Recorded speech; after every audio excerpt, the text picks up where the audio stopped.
जिस पर एमसीक्यू आएगा मैंने वो वर्ड्स ज़्यादा डाले हुए हैं यहाँ पर, ताकि आपको ये वीडियो एग्जाम ओरिएंटेड बहुत ज़्यादा फील कराए।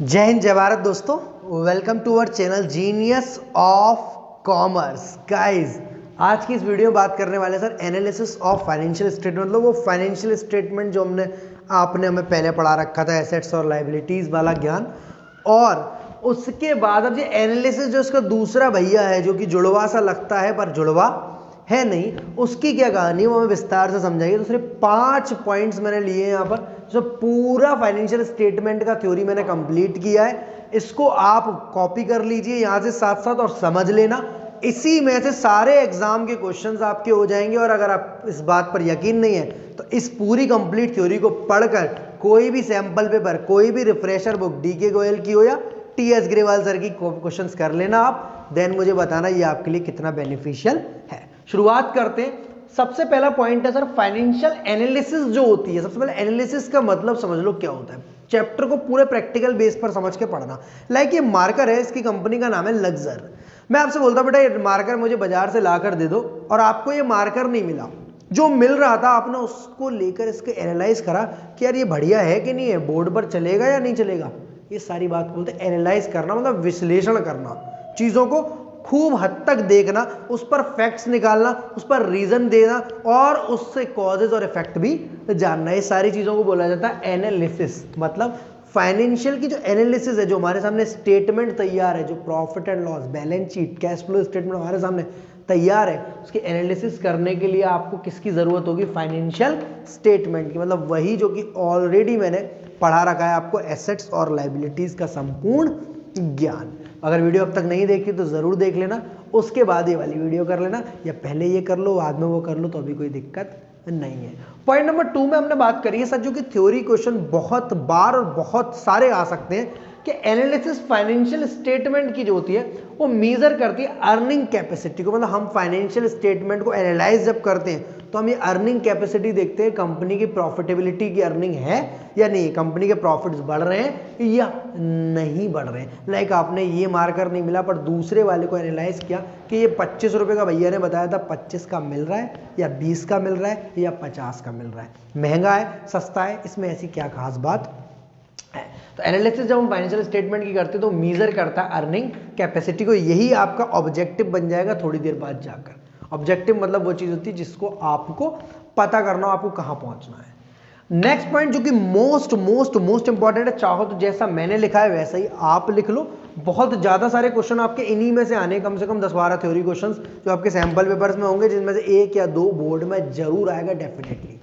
पॉइंट नंबर 3 है sir analysis of financial statement जो है वो सिग्निफिकेंट होता है। किन किन के लिए जरूरी होता है सर? मैनेजर्स के लिए, मतलब कंपनी के मैनेजमेंट के लिए, जो कंपनी को चला रहे हैं, board of directors, general managers, वो top level manager, mid level manager, सभी के लिए ये फाइनेंशियल स्टेटमेंट का एनालाइज करना बहुत ज्यादा जरूरी होता है। आफ्टर दैट सर एम्प्लॉयज को कहाँ छोड़ रहे हो? जब मैनेजर्स हमारे जरूरी रखते हैं फाइनेंशियल स्टेटमेंट की नॉलेज लेना, तो एम्प्लॉयज के लिए भी जरूरी है, कंपनी के क्रेडिटर्स जो पैसे लेने आने वाले हैं उनके लिए भी जरूरी है, इन्वेस्टर जिन्होंने पैसा लगा रखा है शेयर्स खरीद कर कंपनी में या किसी भी तरीके से, उनके लिए भी जरूरी है। फाइनेंशियल इंस्टीट्यूशन, किसी भी तरीके की बैंक्स हो या एनबीएफसी हो, कैनरा बैंक हो, एचडीएफसी हो या बंधन बैंक हो, कोई भी तरीके की बैंक हो, वो भी हमारे फाइनेंशियल स्टेटमेंट को एनालाइज करते हैं। क्यों करते हैं? कि उन्हें उनकी ब्याज समय पर मिलेगी या नहीं मिलेगी, उन्हें उनका पैसा बाद में मिलेगा या नहीं मिलेगा, इसलिए वो लोग एनालाइज करते हैं फाइनेंशियल स्टेटमेंट्स को। नेक्स्ट, गवर्नमेंट आपसे जीएसटी वसूलना चाह रही है या टैक्सेस वसूलना चाह रही है, इनकम टैक्स या कॉर्पोरेट डिविडेंड टैक्स, किसी भी तरीके का टैक्स, उसके लिए भी वो एनालाइज करती है। Point number next, again the important point, analyse of financial statement contained the complex data. बहुत सारा कॉम्प्लेक्स डेटा, जैसे बहुत सारी कंपनी की मशीनरी है, बहुत सारे फर्नीचर है, बहुत सारा इक्विपमेंट है, उन सबको कंपनी ने एक ही हेड में लिख रखा है टेंजिबल फिक्स्ड एसेट्स में।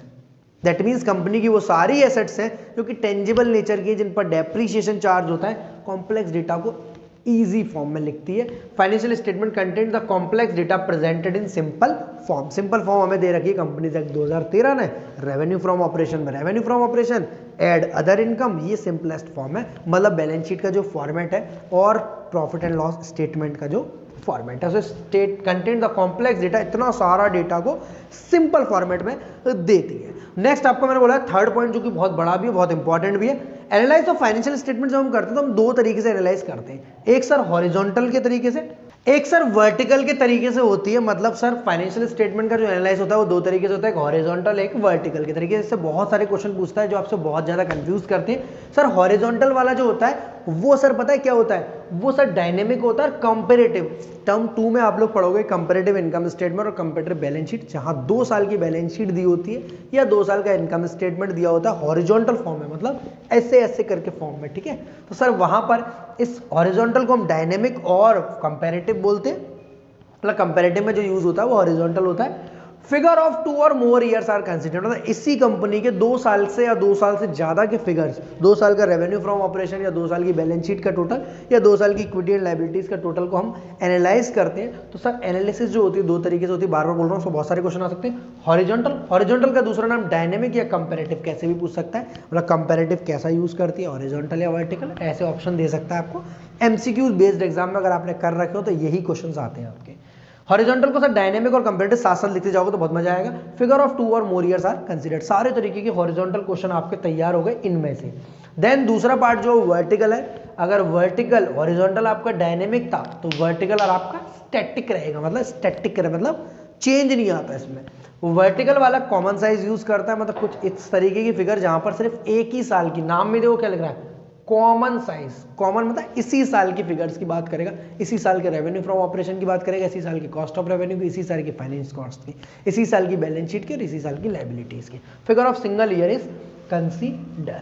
समझ में आ रही है, बहुत इंपॉर्टेंट है, इसमें से कम 1-2 एमसीक्यू आपका बन सकता है। नेक्स्ट पॉइंट नंबर 4, अगेन हमने इसी की तरह का जो बनाया हुआ है कि एनालाइज जो फाइनेंशियल स्टेटमेंट का होता है वो इंटरनल और एक्सटर्नल के तरीके से भी होता है। मतलब इंटरनल हमारे जो लोग मैंने अभी बताए थे, एम्प्लॉयज, मैनेजर्स, ये सब इंटरनल होते हैं और बाहर वाले सारे एक्सटर्नल होते हैं। Banks, financial institutions, government, competitors, creditors,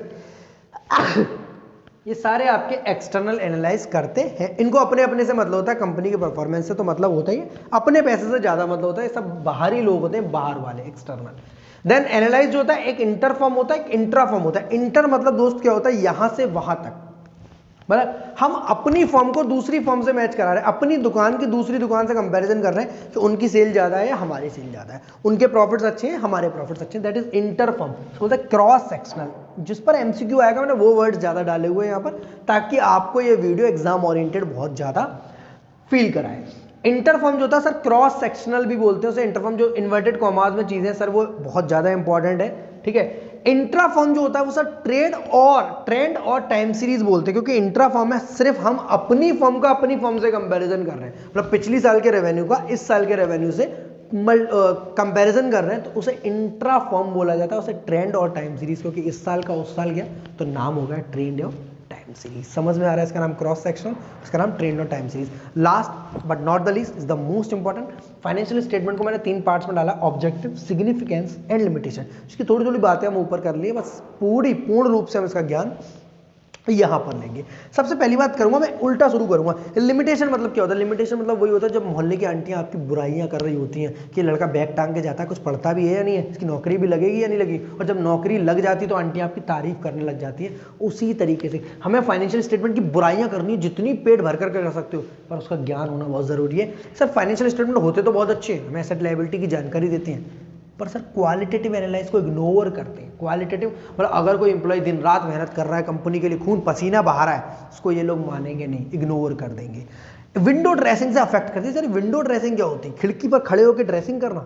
नहीं सर, विंडो ड्रेसिंग मतलब हम फिगर्स को अपने हिसाब से चेंज करते हैं, हम चाहे तो प्रॉफिट्स बढ़ा देते हैं, हम चाहे तो प्रॉफिट्स घटा देते हैं। विंडो ड्रेसिंग मतलब विंडो को ऐसे ड्रेस किया गया है कि विंडो चमके खूब आपकी। मतलब सर फाइनेंशियल स्टेटमेंट्स को इस तरीके से देखा गया है कि हम प्रॉफिट्स को बढ़ा भी रहे घटा भी रहे अपने हिसाब से, जैसा हमको अच्छा लगता है, जैसा हमारे इन्वेस्टर्स देखना चाहते हैं, जैसे हमारे क्रेडिटर्स देखना चाहते हैं। कई बार कंपनी कैश बहुत ज़्यादा दिखाती है जबकि एक्चुअल में उनके पास होता नहीं है। कई बार कंपनी टेंजिबल एसेट्स की वैल्यू खूब ज़्यादा दिखाती है, डेप्रिसिएशन कम दिखाती है, जबकि ऐसा होता नहीं है। विंडो ड्रेसिंग करना। Next different accounting policies. Accounting में इतनी पॉलिसीज है, जस्ट स्ट्रेट लाइन मेथड और रिटन डाउन वैल्यू मेथड जो आपने सुन रखे हैं। मैं आपको ज़्यादा चक्कर में नहीं फंसाऊंगा, इंपॉर्टेंट एरियाज ज़्यादा आपको कवर कराऊंगा। डिफरेंट अकाउंटिंग पॉलिसी सर एक लिमिटेशन होती है कि एक company straight line method use कर रही है, एक company written down value method. Straight line value की एसेट्स की वैल्यू कम आएगी और रिटन डाउन वैल्यू की एसेट्स की वैल्यू ज़्यादा आएगी। स्ट्रेट लाइन वाली के प्रॉफिट्स कम आएंगे और रिटन डाउन वैल्यू के ज़्यादा आएंगे। कुछ इस तरीके से डिफरेंट अकाउंटिंग पॉलिसीज की वजह से भी कई बार हमारे फाइनेंशियल स्टेटमेंट इफेक्ट हो जाते हैं और उसमें बुराइयां दिखने लगती हैं। Difficulty in forecasting. हम फाइनेंशियल स्टेटमेंट्स के बेसिस पर नहीं बोल सकते कि कंपनी बहुत अच्छा है। लाइक कोरोना लॉकडाउन से पहले कुछ होटल्स का प्रॉफिट बहुत ज़्यादा होगा, ठीक है, होटल्स का प्रॉफिट बहुत ज़्यादा होगा, बट कोरोना लॉकडाउन में तो होटल्स बंद रहे। तो जिन लोगों ने फॉरकास्ट कर रखा होगा अरे नहीं इन होटल्स का प्रॉफिट आगे भी ज़्यादा होगा, वो शायद ज़्यादा ना हुआ हो। फॉरकास्ट नहीं कर सकते आप फाइनेंशियल स्टेटमेंट्स के बेसिस पर, क्योंकि बिजनेस एनवायरनमेंट बहुत ज़्यादा डायनेमिक होता है, पढ़ रखा होगा आपने बिजनेस स्टडी में। Do not reflect changes in price level. अगर प्राइस लेवल में चेंज मतलब प्राइस में चेंज आ रहा है तो ये सर रिफ्लेक्ट नहीं करते। मतलब एक जमीन आपने 100 साल पहले 1 लाख रुपए खरीद रखी, आज उसकी वैल्यू 1000 करोड़ हो गई है। मेरी बात सुनना, 1 लाख से 1000 करोड़, बट फाइनेंशियल स्टेटमेंट उसको 1 लाख ही दिखा रहा होगा। प्राइस लेवल को चेंजेस को इफेक्ट नहीं देता है। Limited use of single years analysis. इस साल का डेटा सिर्फ इस साल के लिए काम में आएगा, जब बाकी 11 सालों के लिए काम नहीं आता है। पर्सनल बाइस। अलग अलग लोग अलग अलग बातें करते हैं कि अरे नहीं इस कंपनी का शेयर प्राइस बढ़ेगा और इस कंपनी का शेयर प्राइस घटेगा on the basis of financial statements. समझ में आ रही है मेरी बात? नेक्स्ट है सर फाइनेंशियल स्टेटमेंट का सिग्निफिकेंस क्या है। मतलब जो हमने बात करी थी किन किन लोगों के लिए जरूरी होता है। सर मैनेजमेंट के लिए, प्रॉफिट्स के लिए जरूरी होता है। इन्वेस्टर्स को रिटर्न चाहिए, भैया अच्छे 100 रुपये लगाएं 150 हो जाए। गवर्नमेंट को टैक्सेस चाहिए, जीएसटी हो या income tax, corporate dividend tax, हमें तो दे दो। क्रेडिटर को चाहिए सर लिक्विडिटी एंड सॉल्वेंसी हो। कोई भी आपको पैसे देने से पहले सोचेगा कि भैया आप उसे ब्याज दे पाओगे या समय पर पैसा दे पाओगे या नहीं दे पाओगे। एम्प्लॉयज को सर बोनस, सैलरी, वेजेस से मतलब होता है। और अदर पार्टीज जैसे ट्रेड एसोसिएशन, इकोनॉमिस्ट, ये सब सारे रिसर्च कर रहे होते हैं कि कंपनीज की फाइनेंशियल स्टेटमेंट के बेसिस पर परफॉर्मेंस कैसी रहेगी। Last but not the least objective, जो कि पहले पढ़ाना चाहिए पर मैं लास्ट में पढ़ा रहा हूँ। ऑब्जेक्टिव हमारे क्या होते हैं, फाइनेंशियल स्टेटमेंट को बनाते समय हम ये सोच लेते हैं कि कंपनी अर्निंग कैपेसिटी क्या होगी। मतलब फाइनेंशियल स्टेटमेंट के बेसिस पर ये अंदाजा लगाया जाता है कि कंपनी की अर्निंग कैपेसिटी क्या है, कंपनी कितना ज़्यादा कमा लेती है, कंपनी की प्रॉफिटेबिलिटी क्या है, कंपनी की सॉल्वेंसी क्या है और कंपनी की फाइनेंशियल स्ट्रेंथ क्या है। मतलब अगर किसी कंपनी में बहुत सारी एसेट्स है दैट मीन्स उसकी फाइनेंशियल स्ट्रेंथ बहुत ज़्यादा अच्छी है। Next, to identify the trend, जज द एफिशिएंसी। मतलब ट्रेंड को देखने के लिए अगर किसी कंपनी के प्रॉफिट्स बढ़ते जा रहे हैं दैट मीन्स वो कंपनी अच्छा परफॉर्म कर रही है। इसी बेसिस पर एफिशिएंसी पता लगाई जाती है कि वो कितने अच्छे रिसोर्सेज को यूज कर रही है। Last but not least, to provide useful information to management को जानना होता है कंपनी का कौन सा प्रोडक्ट अच्छा चल रहा है, कौन सा प्रोडक्ट बेकार चल रहा है, जो बिल्कुल ही नहीं बिक रहा कई सालों से उसे बंद कर देना चाहिए। तो ये थी आपकी फाइनेंशियल स्टेटमेंट्स की कहानी। पूरे रूप से मैंने आपको उसको कंप्लीट कर रखा है। इस नोट्स बनाने के बाद संडे टेस्ट सीरीज में जाकर एनालिसिस ऑफ फाइनेंशियल स्टेटमेंट का टेस्ट होगा, वो दे देना। पूरे मार्क्स हो जाए तो भैया को थैंक यू बोल देना कमेंट में आके। वीडियो अच्छी लगी हो तो लाइक, दोस्तों के साथ शेयर, चैनल को सब्सक्राइब। जो बच्चे 199 रुपीज़ वाला कोर्स हमारा परचेज करना चाह रहे हैं चिल्ड्रंस डे ऑफर में, जहां पर अकाउंटेंसी के साथ बिजनेस स्टडी का कोर्स फ्री ऑफ कॉस्ट चल रहा है अभी 30 नवंबर तक, वो मैं मुझे व्हाट्सअप कर सकते 7906786321 पर।